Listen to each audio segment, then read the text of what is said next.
thoát ọt sátสมรรถភាពអត់មានអីលេចធ្លោជាងបវរកញ្ញាផ្សេងទៀតទេហើយដែលបាន Pancake ត្រូវទៅបានទទួលតំណែងជាបវរកញ្ញាតំណាងឲ្យភេទទី3នៅកម្ពុជាទៅប្រកួតលើឆាកអន្តរជាតិប្រកាសហើយមានខ្សែស្គាល់គណៈកម្មការស្គាល់អ្នករៀបចំកម្មវិធីស្គាល់ជាមួយនឹងអ្នកដាក់បន្ទុកអីឬក៏អាចគង់ច័ន្ទសីមុំជួយបុកលុយថែមពីក្រោយដើម្បីបានឈ្មោះទៅប្រឡងនៅក្រៅអីហើយដែលបានយើងនាំគ្នាវិភាគទៅលើរឿងនេះប្រកាសណាស់មានបងមួយចំនួនកំពុងតែវែកញែកកំពុងតែតាក់ទាញជាមួយនឹងរឿងរូបរាងកាយរបស់ Pancake តាក់ទងជាមួយនឹងសមត្ថភាពរបស់ Pancake តាក់ទងជាមួយនឹងការប្រកួតរបស់ Pancake តាក់ទងជាមួយនឹងការទទួលបានតំណែងជា Miss Queen Cambodia តំណាងឲ្យប្រទេសកម្ពុជាទៅប្រកួតលើឆាកអន្តរជាតិ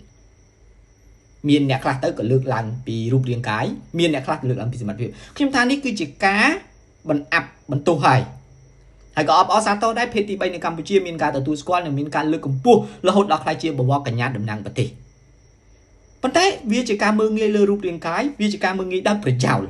មកយើងគ្រាន់តែគិតពីកន្លែងនេះបន្តិច Pancake ក៏ជាខ្មែរខ្ញុំជឿថាបវរកញ្ញាភេទទី3ទាំងអស់ដែលចូលប្រកួតនៅក្នុងកម្មវិធីឆ្នាំនេះសុទ្ធសឹងតែមានសមត្ថភាពនិងទេពកោសល្យទើបគាត់ហ៊ានចូលប្រកួតតែនេះយើងមើលទាំងអស់គ្នាខ្ញុំមិនប្រកែកទេថា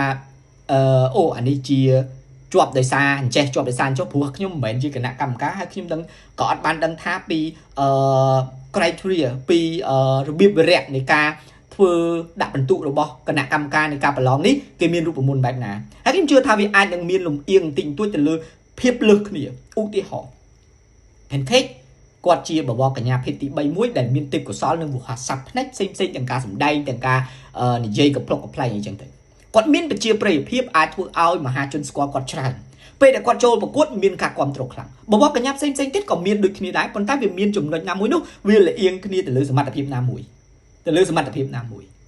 ខ្ញុំទាញអារម្មណ៍មកវិញថាបដល់ចំណុចនេះហើយ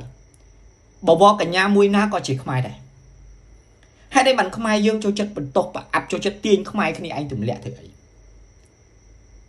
បើសិនបើ Pancake បានជាប់ជាបវរកញ្ញាតំណាងប្រទេសកម្ពុជាហើយខ្ញុំជឿថា Pancake បានត្រៀមខ្លួនរួចជាស្រេច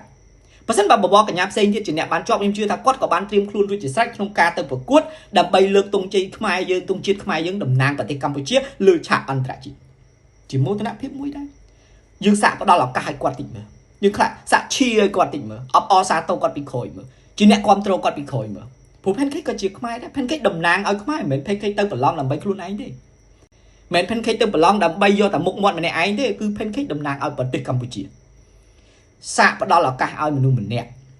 ខ្ញុំថាមនុស្សណាក៏ប្រកែកដែរប្រសិនបើយើងអាចផ្ដល់ឱកាសឲ្យគាត់បានសាកល្បងនឹងសមត្ថភាពហើយខ្ញុំជឿបន្តទៀតថា Pancake កំពុងតែដុសខាត់សមត្ថភាពខ្លួនឯងទាំងភាសាទាំងការដើរទាំងការបញ្ចេញទេពកោសល្យលើឆាកដើម្បីទៅប្រកួតយករង្វាន់យកពានរង្វាន់កលេចទៅមើលបវរកញ្ញានេប៉ាល់កាលពីឆ្នាំ2023ក៏គាត់រូបរាងធំដែរមានធំដែរប៉ុន្តែគាត់អាចតំណាងប្រទេសគាត់ហើយគាត់អាចចូលដល់រហូតដល់ top 20 ទៀតអញ្ចឹងអាការរូបរាងកាយអាផ្នែករូបរាងកាយនេះវាជាមួយផ្នែកទេព្រោះការឲ្យបន្ទុករបស់បវរកញ្ញាគេមានបន្ទុកមានរបៀបវិរៈមានប្រភេទរបស់គេដែរគេអត់កំណត់ថាបវរកញ្ញាទោះតែ slim ទោះតែស្អាតទោះតែចេញមកសឡូនមិនហៅថាបវរកញ្ញាទេវាអាចមានទេពកោសល្យវាអាចមានសមត្ថភាពវាអាចមានសម្រស់នៅក្នុងនឹងដែរមនុស្សយើងស្អាតដោយសារការធ្វើខ្លួនល្អអាក្រក់អាស្រ័យលើខ្លួនអ្នកធ្វើចូលរួមទាំងអស់គ្នាផ្ដល់ឱកាសឲ្យ Pancake លើកកម្លាំងចិត្តនិងផ្ដល់កម្លាំងចិត្តឲ្យគាត់តំណាងឲ្យកម្ពុជាខ្ញុំថាបើយើងទាំងអស់គ្នារួមគ្នាកម្ពុជាអាចឈានដល់ top ក៏ថាបានដែរប៉ុន្តែបើយើងចេះតែបង្អាក់ប្រកាន់បកប្រកាន់ពួកខ្ញុំថាអត់ទេប្រកាន់ក៏ប្រកាន់ចុះប៉ុន្តែដកថយបន្តិចថា Pancake ក៏ខ្មែរ Pancake ក៏ជាជនដែលទៅប្រកួតតំណាងឲ្យយើងដែរហើយខ្ញុំជឿលើគណៈកម្មការគាត់បានរៀបចំយ៉ាងយុត្តិធម៌បើទោះបីជាមានចំណុចណាមួយកើតឡើងក៏ដោយខ្ញុំសូមអំពាវនាវថាខ្មែររួបរวมទើបខ្មែរឈ្នះគេ